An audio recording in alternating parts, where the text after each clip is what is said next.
안녕하세요. 기업진단평가원 이하수 대표입니다. 이렇게 또 사장님들을 뵙네요. 제가 오늘 드리고 싶은 말씀은 정말 이제 좀 어떻게 보면 정책자금에서 가장 좀 내부적인 얘기고 또 어떻게 보면 가장 이론적인 얘기인데 또 그만큼 현실적이고 중요한 얘기입니다. 그래서 그 내용을 제가 좀 말씀드릴게요. 키워드는 신용등급 관리라고 표현을 좀 드리면 좋을 것 같아요. 그래서 은행이든 정부 정책기관이든 이제 공무원이라고 표현을 하면 정부 정책기관에 이제 계시는 우리 공무원 분들도 같은 값이면이라는 게 있기 때문에 전국의 수많은 사장님들이 나랏돈, 흔히 얘기하는 정부 자금의 수혜를 받으려고 신청을 하시거든요. 그래서 이 공무원분들이 그 서류를 과연 일일이 다 볼 수 있겠습니까? 현실적으로 일일이 수많은 수백, 수천의 그 서류를 다 일일이 평가해서 등급을 매겨서 1순위부터 10순위, 20순위까지 이렇게 잘라가지고 정부 자금을 집행한다는 거는 제가 볼 때는 불가능하다고 봅니다. 그래서 그냥 조금 우리가 재밌게 표현하면은 이 정부 정책기관 책임자, 담당자들은 많이 올라오는 우리 중소기업 자금을 필요로 하는 사장님들 서류 중에 어떤 근거로 탈락시키고 올리고 하는 그 근거들이 있거든요. 그 근거를 저는 그냥 신용등급 관리라고 표현을 할게요. 그래서 사장님들은 이제 신용등급 관리라고 하면 나 뭐 나이스에 몇 점이지 이제 이렇게 표현을 하시는데 물론 그것도 좋습니다. 신용등급 관리를 제가 세 가지로 나눠볼게요. 첫 번째는 우리 기업의 대표이사이신 우리 사장님들 개인 신용등급입니다. 개인 사업자도 마찬가지입니다. 그래서 우리 사장님들의 개인 신용등급이 일단 중요합니다. 지금은 그게 이제 등급제에서 바뀌었죠. 점수제로. 옛날에는 등급제였거든요. 그래서 1등급, 나는 뭐 나이스의 1등급이야. 나이스의 5등급이야. 이렇게 하셨는데 요즘은 1000점이 만점입니다. 그래서 나이스나 KCB가 대표적인 신용등급 기관인데 그 나이스에 나는 1000점이야. 그러면 이제 옛날로 치면 1등급이죠. 그래서 옛날로 치면 1등급이 900점에서 1000점 정도 됩니다. 그 900점에서 1000점을 우리가 1등급이라고 표현을 하거든요. 그러면 사장님들이 요즘은 토스라든지 카카오라든지 이런 앱을 통하면은 무료로 내 신용 점수를 볼 수 있어요. 그래서 무료로 이제 사장님들의 신용 점수를 제가 볼 때는 최소한 한 분기에 한 번 정도는 좀 체크를 하시는 게 좋습니다. 그거 뭐 앱 가서 한번 누르면 한 30초 안에 볼 수 있거든요.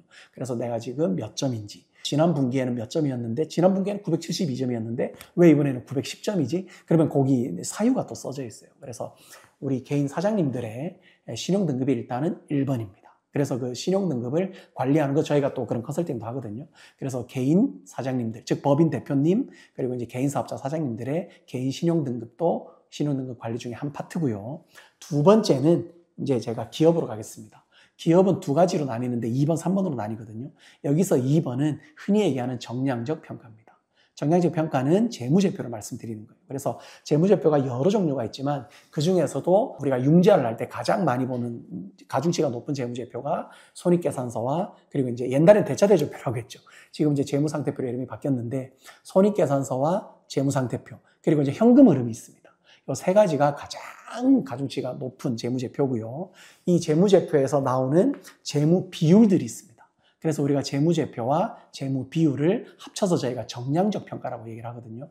이 기업의 개인 신용 등급에 가장 중요한 게 재무제표 관리와 재무 비율 관리입니다. 그래서 사장님들이 어떤 그 은행이나 신보, 기보 같은 정책자금 기관에 갔을 때 탈락되는 사유가 여러 종류인데 실제 이제 채권기관의 공무원들이나 이제 담당자들은 너무 바쁘기도 하지만 일일이 그걸 사장님들한테 친절하게 설명을 잘 해주지 않습니다. 그냥 뭐가 이렇게 안 됐다 이렇게만 이제 얘기를 하시죠.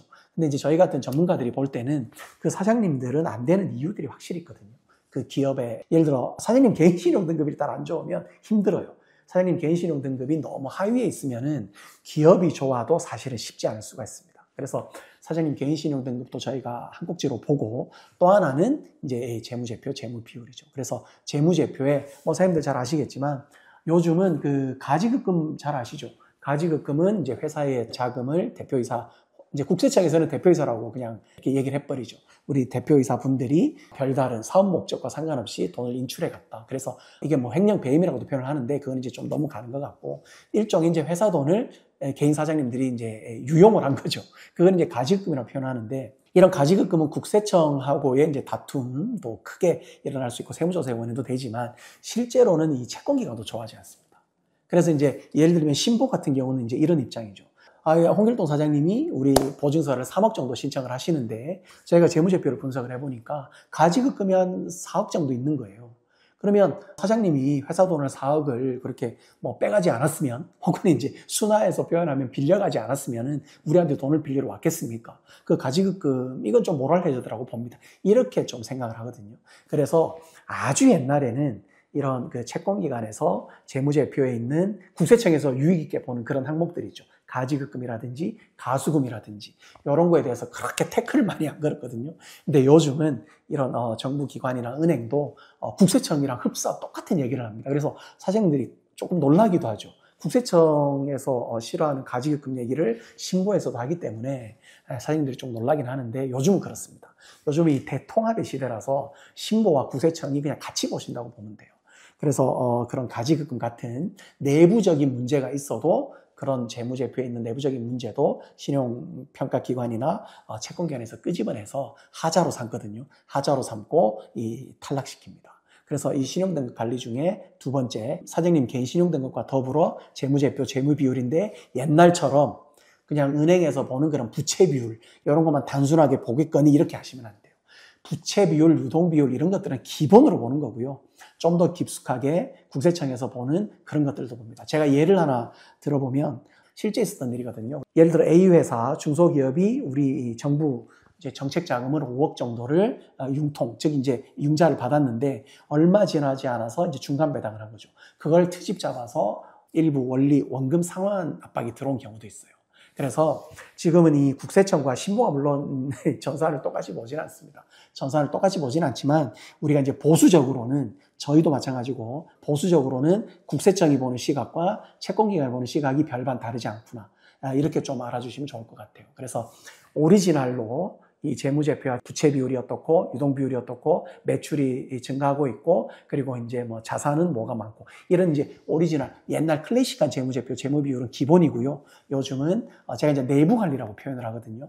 가지급금, 가수금 그리고 자기 주식도 마찬가지입니다. 자기 주식 같은 경우는 부채 비율을 굉장히 올리는 이제 채권기관에서 볼 때는 안 좋은 거죠. 부채 비율이 급박하게 올라가기 때문에 그런 내부 관리에 따른 문제도 이 신용등급 관리에 포함이 되는 겁니다. 그래서 요즘은 이제 사장님들이 좀 고민할 게 더 많아졌죠. 옛날에는 단순하게 매출이 좀 올라가고 있냐, 부채 비율은 뭐 한 200% 이내로 있냐, 이 정도 단순하게 이제 채권기관으로 갔었는데 요즘은 채권기관이 그런 단순한 클래식한 문제 더하기 국세청이 보는 그런 문제도 같이 보고 있다. 이렇게 보시면 좀 좋을 것 같고요. 요즘은 그 정관도 달라고 합니다. 예를 들어서 신보에 우리가 보증서를 신청했을 때 신보에서 필요한 서류가 뭐 10몇 가지가 있죠. 그 중에 정관도 포함이 돼요. 사장님들이 깜짝 놀라요. 왜냐하면 이 정관은 신보하고는 아무 상관이 없는 줄 아시거든요. 그만큼 요즘은 대통합의 시대다. 그래서 저희 컨설팅도 대통합으로 컨설팅을 하고 있습니다. 어느 한 곳에 치우쳐가지고는 사장님들을 저희가 이 만족을 못 시키거든요. 그래서 이 신용등급 관리는 정말 너무너무 중요하고요. 그 중요한 것 중에 사장님 개인 신용등급, 두 번째는 기업 신용등급의 재무제표와 재무비율, 그리고 세 번째는 가점입니다. 이걸 우리가 이제 정성적 평가라고 표현을 하거든요. 이 정성적 평가는 3대장 있죠.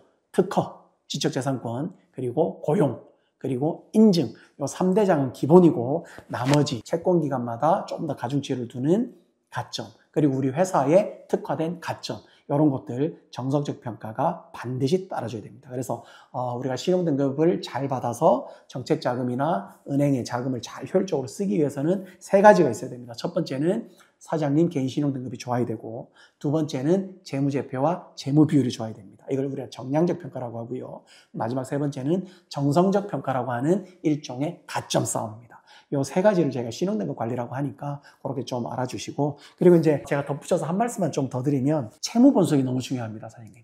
채무 분석. 저희가 이걸 백지설계라고 표현하는데, 제가 사장님과 만났을 때 자금에 대한 얘기를 할 때는 제일 먼저 여쭤보는 것 중에 하나가, 사장님, 현재 법인이 갖고 있는 채무를 저한테 쭉 읊어주십시오. 금융거래 확인을 떼와도 좋습니다. 그러면 저희가 이렇게 교통정리를 하거든요. 그래서 은행은 어디 은행을 쓰고 있는지, 정부 정책자금은 뭐 소진공을 쓰고 있는지, 중진공을 쓰고 있는지, 신보보증서를 쓰고 있는지, 기보를 쓰고 있는지, 혹은 이제 수출이 많아서 무보보증서를 쓰고 있는지. 수출도 굉장히 좋은 가점이거든요. 정서적 평가 중에 아주 좋은 가점 중에 하나가 수출입니다. 그래서 저희가 사장님과 구두를 통해서 혹은 서류를 받고 그런 채무 분석을 제일 먼저 합니다. 그래서 채무 분석을 해서 일단은 우리 회사가 갈 수 있는 남아있는 기관, 그리고 좀 더 우리가 업그레이드해서 좀 더 추가로 받아낼 수 있는 기관, 그리고 자금, 그런 것들을 연구하기 때문에 이 신용등급 관리, 아까 말씀드린 세 가지 덧붙여서 저희가 이제 채무분석이라고 표현을 하거든요. 그래서 그 채무분석과 신용등급 관리를 통해서 저희가 거의 사장님한테 이제 제안서를 드립니다.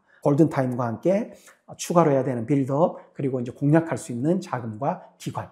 이렇게 해서 저희가 이제 보고서 형식으로 사장님한테 드리기도 하고, 편하게 이렇게 만나서 구두로 말씀드리기도 하고 그렇습니다. 그래서 제가 이 자금을 가지고 좀 몇 차례 좀 찍었는데, 마지막에 드리고 싶은 말씀은 우리 회사의 신용등급 관리. 그냥 편하게 사장님이 옛날에 몇 점 그런 게 아니고요. 통합적으로 우리 회사의 신용등급 관리 하시고, 우리 회사 현재 상황을 아시고, 우리 회사의 현재 스펙을 아시고, 그리고 1년 뒤에는 어떤 빌드업을 통해서 더 좋은 회사가 될 수 있는지, 이렇게 좀 중장기적으로 가시는 것도 굉장히 좋은 일입니다. 물론 중간중간에 좋은 자금이 있으면 적재적소에 쓰시고요. 제가 이렇게 좀 신용등급 관리를 끝으로 좀 전체적인 말씀을 많이 드렸는데, 혹시 제가 기회가 된다면 좀 딥하게 또 한번 다음에는 기회가 된다면 한번 또 제가 이렇게 찍어보겠습니다. 사장님들 너무 고생하셨고요. 궁금한 사항이나 문의사항은 부담 갖지 마시고 중소기업 경영연구소 문이 항상 열려 있거든요. 항상 중소기업 경영연구소에 기탄 없이 부담 없이 많은 질문과, 그리고 제가 사장님들한테 많이 배웁니다. 많은 가르침도 주시고 문의사항 주시면 제가 즉각 응대해서 최선의 컨설팅을 하도록 하겠습니다. 감사합니다.